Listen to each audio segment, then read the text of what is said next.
No dog sold or raised for illegal purposes.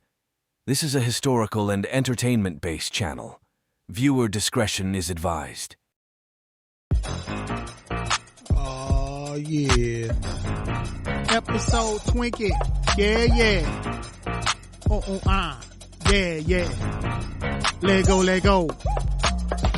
A deeper look at Barfield's Polly and the King's Grand. Why has the Little John dog resurfaced? Did the trail go cold for Grand Champion Spiky? Let us analyze the evidence on this episode of Bulldog Court. Bulldog community, please rise. This is your host, Get a Hold James, because we got to get a hold of the game. Court is now in session. God damn it. Like Vampire Brooklyn. What's happening? This is your host, Get a Hold James, because we got to get a hold of the game. You know, top of the top, bottom of the bottom. Good evening to all. You know, we're here for another episode 20, the Twanky version, Bulldog Court. I'd like to thank everybody who has supported me thus far and what I'm doing with Bulldog Court and the Sporting Dog Archive channel. I never take it for granted. Those that press a like, that leave a comment, that watch, even if you watch halfway through and stop, you know what I'm saying? That'll never stop me giving you your props, you know what I'm saying, for even taking the time to give a listen to your boy. You know what I'm saying? You're underdid. So I'd like to thank everybody for checking out last week's, the comments, things of that nature about episode 19. I appreciate everybody for checking it out. I appreciate the dialogue on Bulldogging with Bo, you know, talking about different things, you know, and paying homage to James Pope and all of the other cases that we had on the show.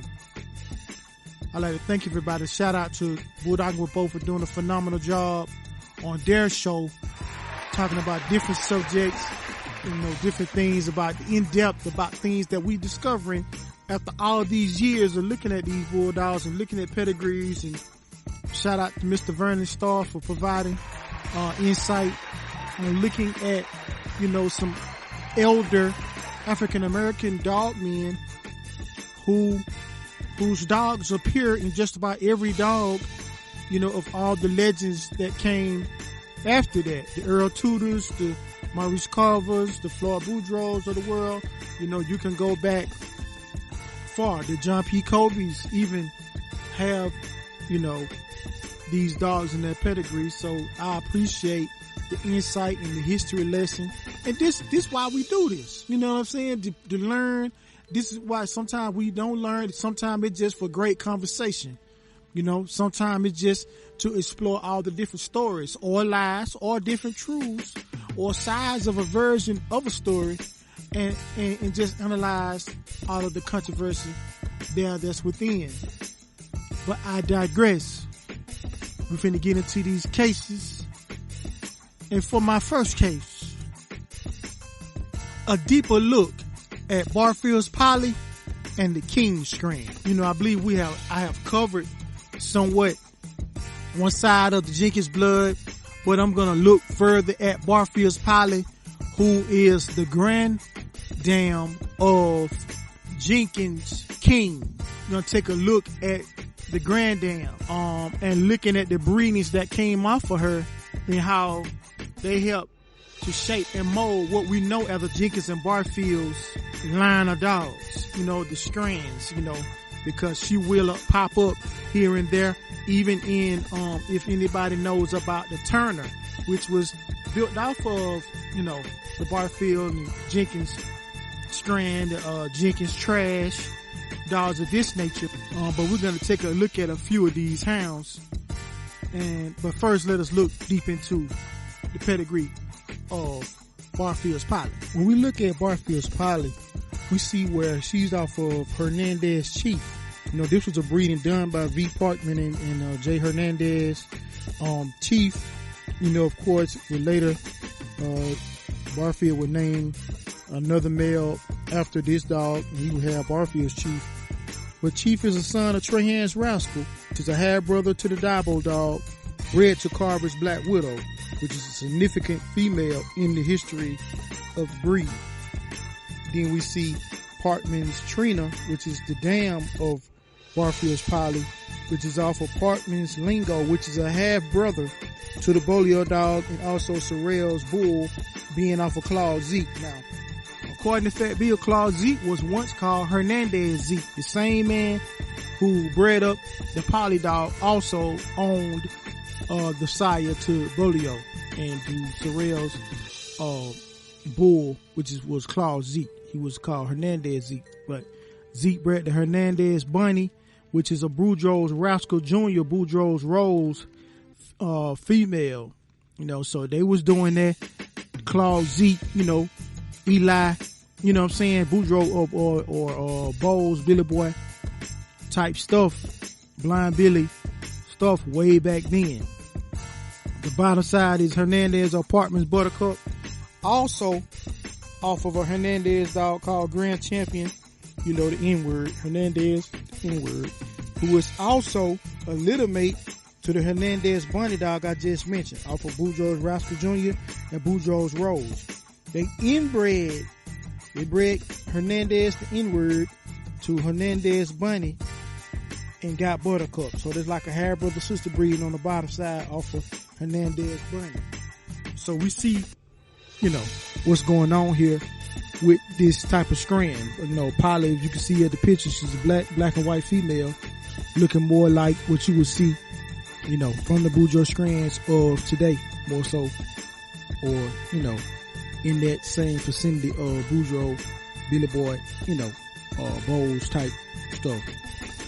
Now, this is where I'm looking at, they bred, Barfield bred Chief, his chief dog, to Polly.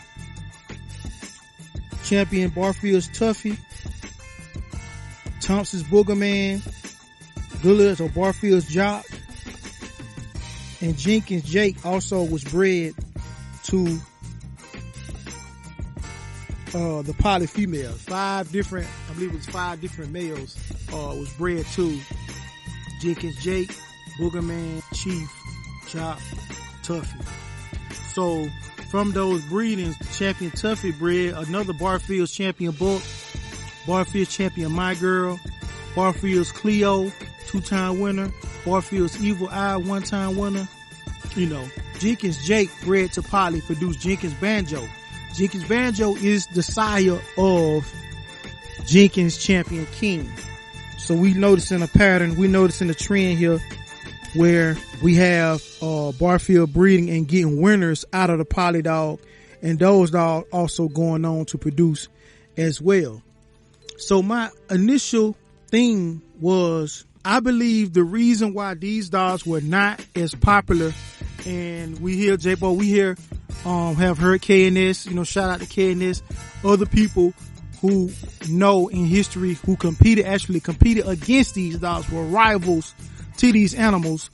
Shout out Nonstop, who had a heck of a run-in with this type of an animal, and it going the absolute distance. If you couldn't kill every hair on them, then you in a world of trouble.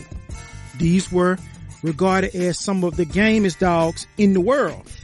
And so you would say to yourself, if they were that, then, why didn't they overwhelm the Red Boy dog, which by popular, you see what I'm saying? By commercial. And I would go as far to say Red Boy was not only popular, and it did do as advertised, but it was very commercial as well. If there was a such thing as commercial in the 90s, Red Boy definitely, Red Boy Jocko and the Red Boy dog himself were definitely on front and center, front page of dogs that you hear about, even if you're a novice, like I was in the 90s. These are the first dogs I heard about. Okay, what kind of dogs do I need to have to be able to compete, to have a chance out here? They're like, man, you need to get a Red Boy Jocko dog. You need to get some Red Boy. It's the first thing I heard. You know what I'm saying? Before I even began to indulge in being a student and studying for myself, first thing they told me, Red Boy. So it's very much out front and center. But these dogs who were regarded to be just as, if not much more gamer than a Bolio or Red Bar dog, were quiet killed. And you could say for good reason, people that had them didn't want them to get out.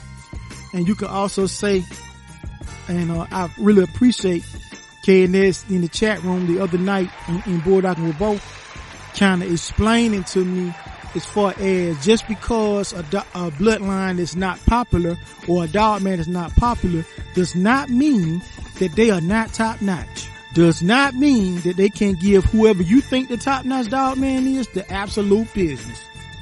I'm talking about give you a world of hurt and sadness because you finna come away with a LL. And you showing 2 and 3 thinking you got a lick and you end up becoming a lick.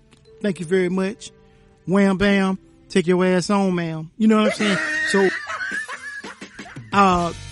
this just is another example of a line that consistently produced and reproduced itself, highlighting of a strand of dog that's not as out in front and popular. Although we see Black Widow or the Hernandez name in several different pedigrees, but if you're not in the know of the knowledge of these animals, you would probably discard those names. There were just some others. You see what I'm saying? Other than Black Widow, which is very, which she was basically the honey bunch of her time. These other names you would probably much disregard. You know what I'm saying? And Trans Rascal, I don't believe gets enough credit as a producer of himself, because even I have been, pretty much a victim of always associating him as a half brother to Daibo, like he's leaning on. I really don't have to, or nobody has to mention Daibo in his equation. He has produced enough dogs like Cotton Bullet and many others to be able to say his name, and his name should be a period behind it. And his resume speaks for himself. He does not have to rely on Daibo being his half brother to give him any type of legitimacy in history. So even I am guilty of always associating him with Daibo to help you further understand who he is. But at this point in time, if you that far back in the pedigree, if you do not know who Grand Champion Trey Hands Rascal from the legendary Gaboon Trey Hand is, then you, my friend, need to do more homework. You need a few more pecan seasons before you ripe and get pulled off the tree, because he is legit as far as one of the all-time producers of producers in history. So this is my case regarding to Barfield's poly, the Barfield strands, the breakdowns of different dogs within the strand, and how these dogs contributed to build a bloodline, a very small family. I shout out to Schoolboy with his video on making a bloodline and small families of dogs. He has a video he put out, I believe, earlier this week or the end of last week. Y'all go check that out, where he talks about, not this example specifically, but yes, this is a prime example I'm putting in as a great line of dogs that was really never a big family. They wasn't worldwide. You couldn't get them anywhere, but they were just as successful. They got enough champions to stand beside any other, other family of dogs that say that they were just successful through the generations. So this is my case for a deeper look at Barfield's poly and the King dogs and the King strand. This case, hold up. If you have any other famous dogs that are small families, such as Turtle Buster, for example, small family dogs that made a mark, please mention them in the comments. And this case is now dismissed. We'll get back to the show after these important messages. Add these reading materials to your historical literature collection of the American Pit Bull Terrier. The Big Red Handbook, Family Bred and Raised, Dogs, Dogmen, and Bloodlines, and the Schoolboy Keep. Contact Richard Schoolboy Garcia on Messenger and purchase your part of history today. Oh yeah, and for my second case, why has the Little John dogs resurfaced? Let us look into this. These Little John dogs that have resurfaced onto the scene, some in South America, some in Mexico, some here in the States, some abroad, further abroad.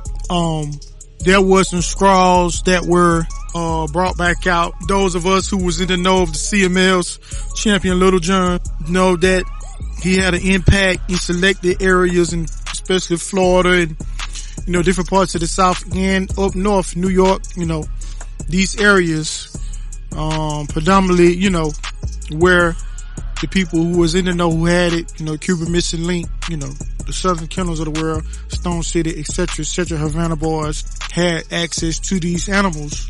And later on, the Titan Kennels of the world who were able to gain access, strands such as the Red Pirate, strands and others, and that last remnant of those particular animals, maybe the last females and dogs that were bred up very similar, and they was able to breed into the scrawls, the semen, frozen semen of these animals. So this explains why these animals are popping up after he's been gone for at least 10 to 15 years. Those animals were on the scene in the early 2000s heavily. Like I said, once again, in selected areas, selected kennels, such as the CMLs, people like that. In later years, you would see dogs like Champion Waycan appear on the scene and also produce extremely deep game, excellent animals for several different kennels. So as those dogs were beginning to settle in, and sometimes some of them, were beginning to be outcrossed into different lines, the Red Boy strands were being crossed into them heavily. Several animals I could name where they began to cross them and outcross them into, different strands of Red Boy, different Gaston and Hollingsworth animals. Okay, Mayday dog. So we're going to look at some animals that have resurfaced, dogs like CML's Champion Maracaibo. We're going to look at dogs of this nature, off of Lil John, bred the Cuban Lynx, Miss Dragon, off of Barracuda, bred the Acar's Lady Dragon. Lady Dragon is inbred. Mayday bred to his sister Dragon Lady to get Lady Dragon. So we seeing that, and this dog produced a dog called Champion Maracaibo. He was Maracaibo, not Champion but a dog called Maracaibo that was bred to CML's La Freak and Rough and Tough's Freak off of Barracuda, double bred Barracuda, bred to some Pit Stop Red, some Sammy the Arab's Boomer stuff, so heavy Red Boy Jocko Bolio Tombstone with a little bit of Boomer, which is some more Red Boy. And this dog would, go on to be bred a lot. The Maracaibo female, which is off of Maracaibo bred to LaGuardia, two-time winner, off of Cuban Mrs. Link Waycan, which is a champion son of Lil John, and Cuban Link's Mitten, which is another daughter of Lil John. So had brother sister breed on Little John, bred to Champion Maracaibo, who was off of Little John. So triple bred Little John, that's what Maracaibo is. They took her and bred her to another, dog that came from the artificial insemination from the scrawls off of Champion Joe D's Pirate, the Champion Pirate dog, which was reintroduced, bred the Titan Kennels, Miss Hollingsworth. Like I'm saying, they took the scrawls off Red Pirate and bred back into some heavy Hollingsworth stuff. And, Miss Hollingsworth is is a daughter of Hollingsworth's bull. And they took that and bred that to the Red Pirate semen and got NCCK's Mr. Hollingsworth, aka Huncho. And that would in turn, when you breed the Huncho dog into the dogs that came from down off of the Little John semen, you get a dog like NCCK's Grand Champion Drum, 6-time winner. So this is just one example of these animals that are being reintroduced and now even crossed into each other. Semen, dogs that came from artificial insemination, from the Red Pirate being crossed into dogs that came down from the resurfacing of the Champion Little John dogs being crossed into each other. All these many years later, and it continued to have success just as it did in the days of old. But what do you say? Do you think this is a good thing to reintroduce the dogs of old back into the bloodline? Do you think that you should let bygones be bygones and let those dogs of the past stay in the past? How do you feel about AI and the frozen semen and the holding of these, locking in of these bloodlines of animals to preserve? Are you for it, against it? I look forward to seeing your comments in the comment section. I just want to point this out and to ask your opinion. There are others who say that there are Grand Champion Liu Kang straws, in the world. They have not yet been used. There are Grand Champion Banjo straws in the world that have yet to be used, or maybe have been used in secret, And so there are several others, other Grand Champions and champions who their straws were pulled, and how do you feel about this? So the case on why has the Little John dog resurfaced, and this case is now dismissed.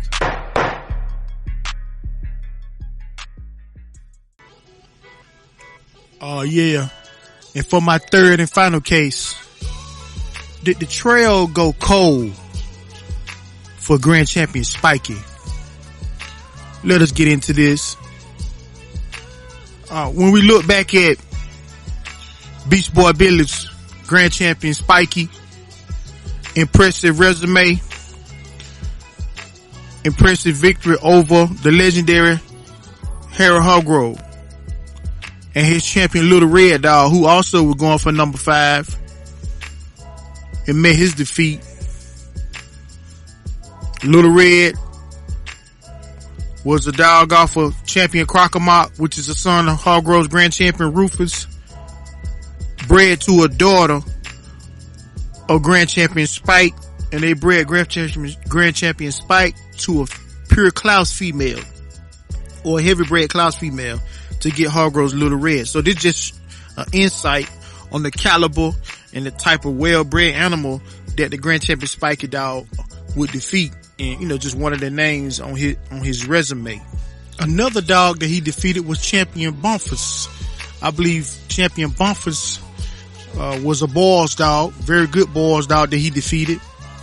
But Spiky would win 5, and his shortest match was 28 minutes, and he never went past an hour and 4. That was his longest match, was an hour and 4 minutes, his shortest being 28 minutes. So let's get into how the Grand Champion Spiky dog is bred. He's off of Garner's Slick 50. Slick 50 is off of Crumb's Head, which is a Snooty Boomerang, Snooty the Brewer's copy, which is a Johnson's Zeb. So just heavy iron head, bred dogs on the top, Daibo, Carver type stuff, bred the Crumbs Cremator. They bred Crumb's Head, the Crumbs Cremator. Crumbs Cremator is out of the famous Tombstone, the Red Baby breeding, where you get Uptown's Champion Snubby, you get Tonka and others out of that breeding. Okay, and that what makes up Gardner Slick 50, the sire of Grand Champion Spiky. His mother is Gardner's Fat Baby. Fat Baby is off Hollingworth's Pencil, which is off of Hollingworth Bull, bred to Hollingworth Angel. We know that is a Bulldog Tombstone cross, heavily hair brother sister off Patrick's Lady in Red. They bred Pencil to Gardner's Cold Cat, one-time winner, who is off of Chinaman, bred to Hollingsworth's Ruby. I think Chinaman need no introduction. We know that is a Eli Jr. Snooty cross dog, and with the Bloody Sandy in there, just more Eli. And then we have Hollingworth Ruby, who is off Gardner's Patty, bred to, of course, Foundation female Patrick's Lady in Red. Very, on the bottom side, basically heavy Bolio tombstone with the also snooty Eli boomerang, just to Carver Eli. So Bolio tombstone, Eli Carver would be the easiest way to say how this dog is bred. And so we know this dog will go on to produce a grand champion by the name of Grand Champion Izard. Now, the reason why I'm bringing up this dog, these are damn good bred animals. Izard was bred back more into the Chinaman blood. I'm gonna put the picture up here so you can see, he's a black dog. His side was like a reddish, more of a Bolio tombstone, Carver-ish looking dog, the red colored dog. Izard, good size, black. So the Eli shining through on that particular dog, but a grand champion just like his sire nonetheless. And these were very good, Hollingsworth, Eli, Chinaman cross dogs. I don't know why this cross wasn't done more with the Hollingsworth. People choose to go heavy into the Red Boy Jocko direction, but here's examples of when you go Eli Carver with the Hollingsworth, it also worked and then was able to reproduce itself. So this is and this tallies back into my second case of looking at the reintroduction of the Little John dogs or the Red Pirates of the world and that Red Boy Jocko Bolio tombstone.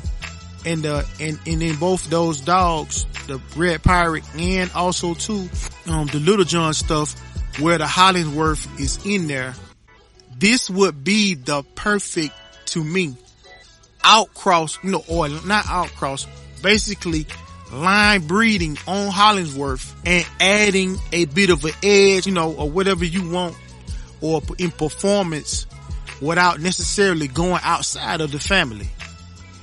You didn't do a complete outcross, so this is a very, this is a line breeding, and, it's a little loose because you got the Eli Carver, in there. The Carver coming through the snooty and the boomerang stuff through Johnson Zeb and through Wood snooty from the Chinaman side.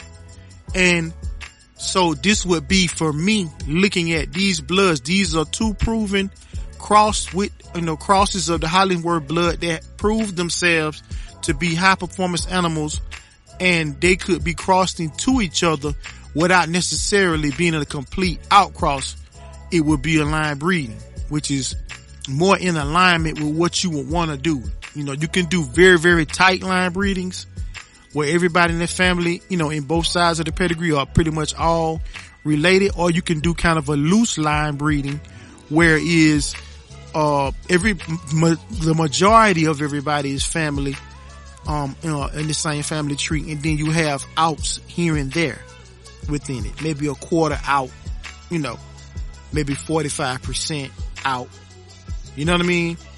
And that would continue for you to be able to continue to breed within your family without all of the bad traits and characteristics from inbreeding, which is something that I personally try to stay away from. But where are these dogs? Which hence my question, did the trail go cold for the Grand Champion Spiky dogs? Spiky dogs, where art thou? You know what I mean? Oh, calling Spiky dogs of the world. Oh, these dogs, for me, could be a crucial asset to what the Red Boy Jocko Bolio Tombstone community of animals, of family of animals are doing. This could be a pivotal, you know what I mean? People look at Gaston, which is also too, I think, pivotal. People look at some of the old California Jack Poncho Vice Grip blood. People are now in more recent years looking down further into South America to the Invicto strands of Bolio. As something that been crossed into Big John or Little John type dogs and having success further south outside of, the confines of the states. So, but yet this is another that I would bring up and, just asking the Bulldog community, bringing forth this case before the Bulldog community, did the trail go cold? And if so, then why? What happened to where these dogs that had much success early on and were very impressive over top competition, all of a sudden turned cold and disappeared from the scene? We understand that there are many factors that could have taken place. We also too know that, that people do, tuck away certain things that they think are special or sacred, and they are never to be seen again until a particular time, and space where they will be seen again. They are not for the peddler stage. They will never be seen on the peddler scene whatsoever, because they are handled and bred and cared for by people who care not to even indulge in such matters as peddling. You understand? So these are the questions that I'm presenting to the Bulldog community. Or is it that, or is it that they are still around, they are just not on the open market anymore? They are in private treaties, private stock. Does anybody know of some still? If so, leave a pedigree number in the chat, if you will, if you so choose to, because this is very interesting to me. And as you begin to study and research on your own, you can see that there are certain areas of certain families that are completely destroyed. There are some that are fragmented, and there are some that have question marks as to maybe a what if. What if those dogs were still available? You see what I'm saying? And we understand that there are similar bred dogs like the Gardner's Lever Red Junior, the Lever Reds of the world. We heard what Fat Bill said about Lever Red Junior. Oh my, he hurt some feelings with that. But I digress. He said Lever Red was a Bulldog. So he is bred very similar. If you take a look at his pedigree, you will see what I'm saying. When you look at Spiky, and then you look at, maybe Izoid, and then you look at, Gardner's Lever Red, they are somewhat similar, in the way that they bred. I don't, it has the boomerang in it, from, a different way, but it has the Hollingsworth in there. It has the Chinaman.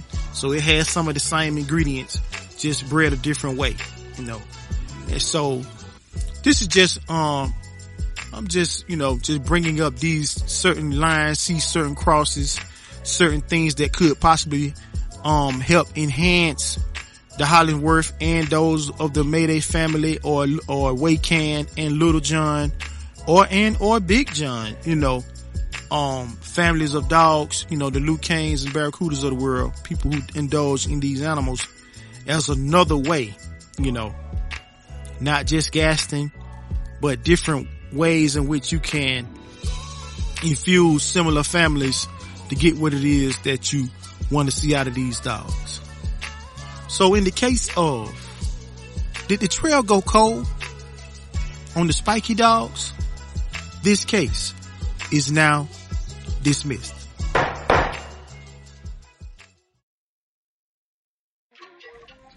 Yeah. Now it's time for my closing monologue. Like I say every time, make your next move your best move, but move strategic, like a chess move. Hey, I want you to know something. I don't care if you got the biggest, baddest, strongest swivels, bull snap, slip links. What can go wrong will go wrong. Please be paying attention to what's going on with your chain setup. And preventive care, get that stuff replaced when they wear down, because they will pop and you'll be messing around and have a tragedy on your hands. This is your host, Get a Hope James, because we got to get a hold of the game. I'm out.